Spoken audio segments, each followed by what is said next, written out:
So firstly, sir, if you see this Chinese capacity news that is coming, how do you think that is going to change anything for PI industries going forward? This kind of a news is nothing new. Any product will generate and generic companies will announce and then finally build capacities. And these are only announcements right now. But let me try and give you a perspective from overall perspective on this product and our position on this. Okay. As far as this subject molecule is concerned, I would say in its growth journey, it is still at a early stage. There is a significant headroom for growth of this molecule across geographies, across crop and wheat segments, okay, because of the challenges these existing 30, 40, 50-year-old products are facing and also environment challenges these products are facing. So that is point number one. And this generic announcements and activities is also signifying the same potential. Today, this molecule is maybe 600-700 million, but the kind of opportunity size which is there for this molecule along with other mixtures is multi-billion dollars, significantly larger size. That is point number one. Point number two, from the innovators' point of view and as the supply partners of innovators' point of view, which is PI in this case, there is nothing significant impact or no immediate or midterm threat that is there, which is being perceived by many of these analysts on basis on these news items. And why I say so, because most developed markets where the more than 90%, 92%, 3% market is there, for example, US, Brazil, Japan, and few other countries, there the patent protection, data protection is there, which will not allow these generic companies to enter for next several years. In few countries, this is there till 2025. In few other countries, it is there till 2028 or 30. And thereafter also, there are many combination molecule. Combination is a mixture product of pyroxasulfone with other products, where the protection is even longer. And then there are process patents and so on and so forth. So the second point is that there is no threat to the existing volume ties and also the potential for growth even for the innovator and the current strategic supplier. Okay, that is point number two. And point number three that I would want to highlight is that PI Industries is not a one molecule company. Okay. Yes, this is one of important products in our portfolio. But if you look at our export, if you look at our domestic product portfolio, there are more than 25 products we are exporting. There are more than 35, 40 products that we are selling in the domestic market. And in addition, we are every year adding 4 to 5 products. This is such a diversified portfolio that even small blips in some of these products or individual products are not going to impact the growth story of PI.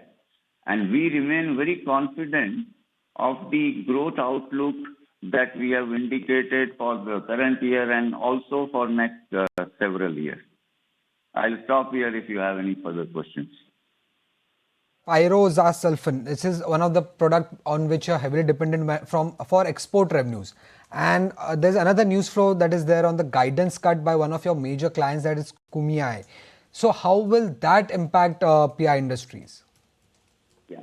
So that, obviously I cannot comment on behalf of the other company's guidance, but my understanding is that, we are seeing the industry headwinds for last several quarters, okay? And many of these large global companies have also got impacted because of inventory and working capital situation on their generic portfolio, okay?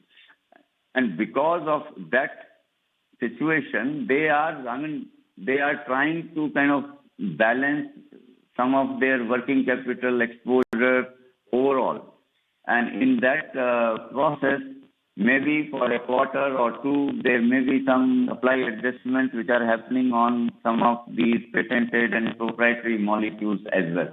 So this is more that kind of temporary adjustment is what I read.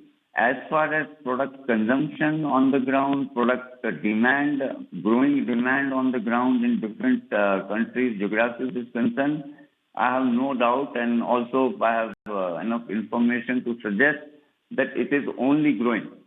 So there is no decline or reduction in demand. And mind you, the genericization so far in this molecule is minuscule. It is less than 6, 7, 8%. So it is nothing that is going to dramatically impact in the midterm for this molecule for the innovator. As far as our visibility, our understanding, contractual understanding on supplies and volumes is concerned, we have a very clear visibility for next several years, and we see no change there. One thing that I wanted to understand, is it the first time that one of your major clients has actually cut a guidance, and was there or has there been any conversation with your clients regarding this inventory situation that they are facing, because of which there could be lower demand coming in for your products going forward? Yeah, so we always very regularly remain in touch with our customers. And by the way, this situation or this particular, as I was telling you earlier, this new item that after certain years, obviously product will go generic. Many companies would want to get into that molecule. So this is a very known fact. And obviously we also discuss with our customers.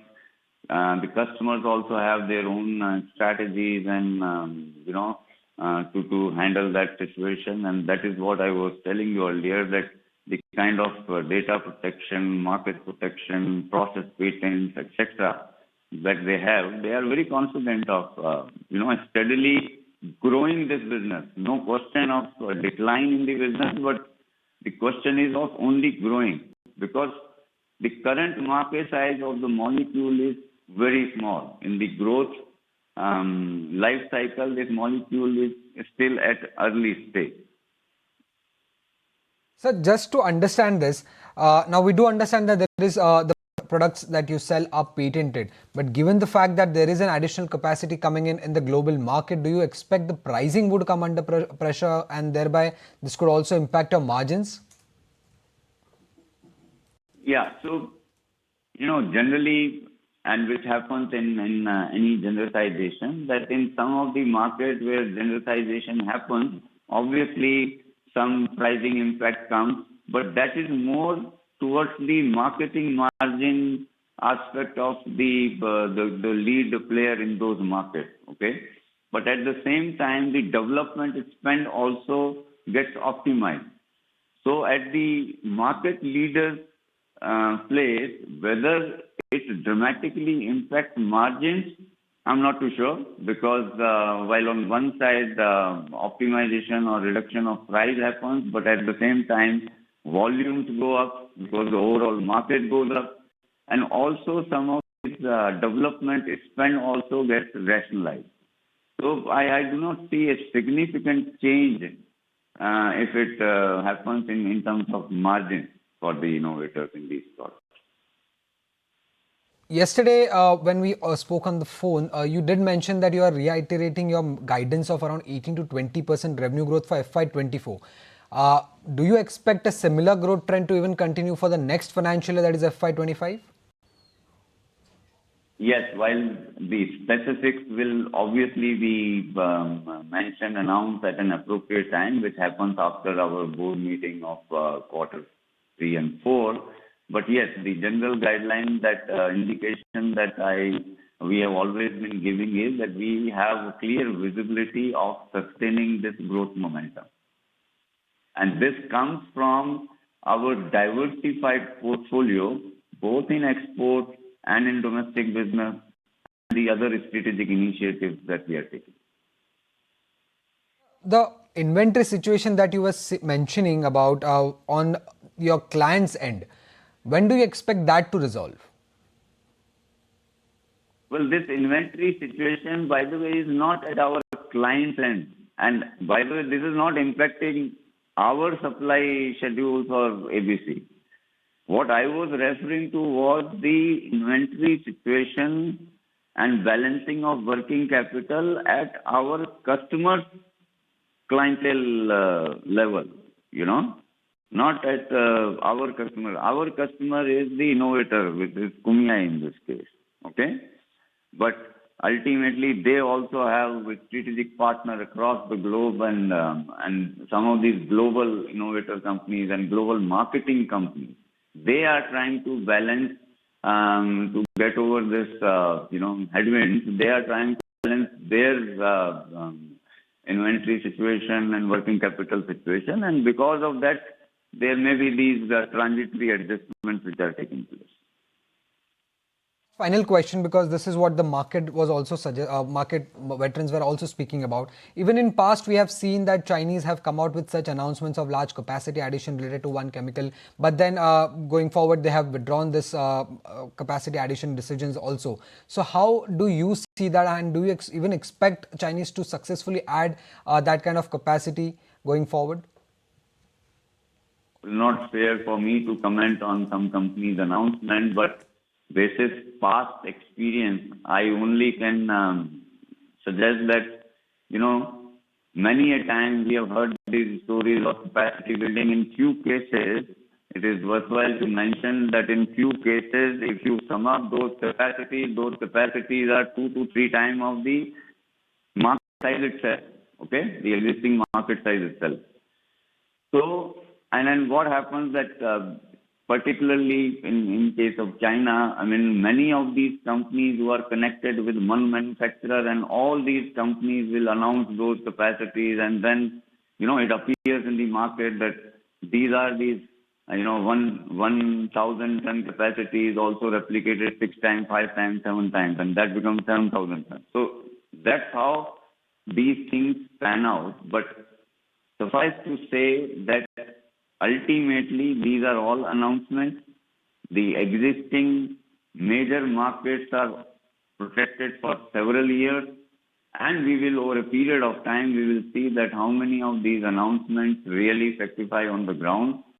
But ultimately, at some point in time, maybe 5 years down, 7 years down the line, there are certainly going to be other manufacturers, generic manufacturers. But by that time, the market size for this particular molecule itself will be much, much larger. Thank you for joining and giving us all those details about the product and how this will not be actually impacting PI Industries going forward. Thank you for your time, sir. Thank you. Thank you so much. All right, so that was the management of PI Industries allaying all of investor concerns, isn't it? Well, yes, he addressed all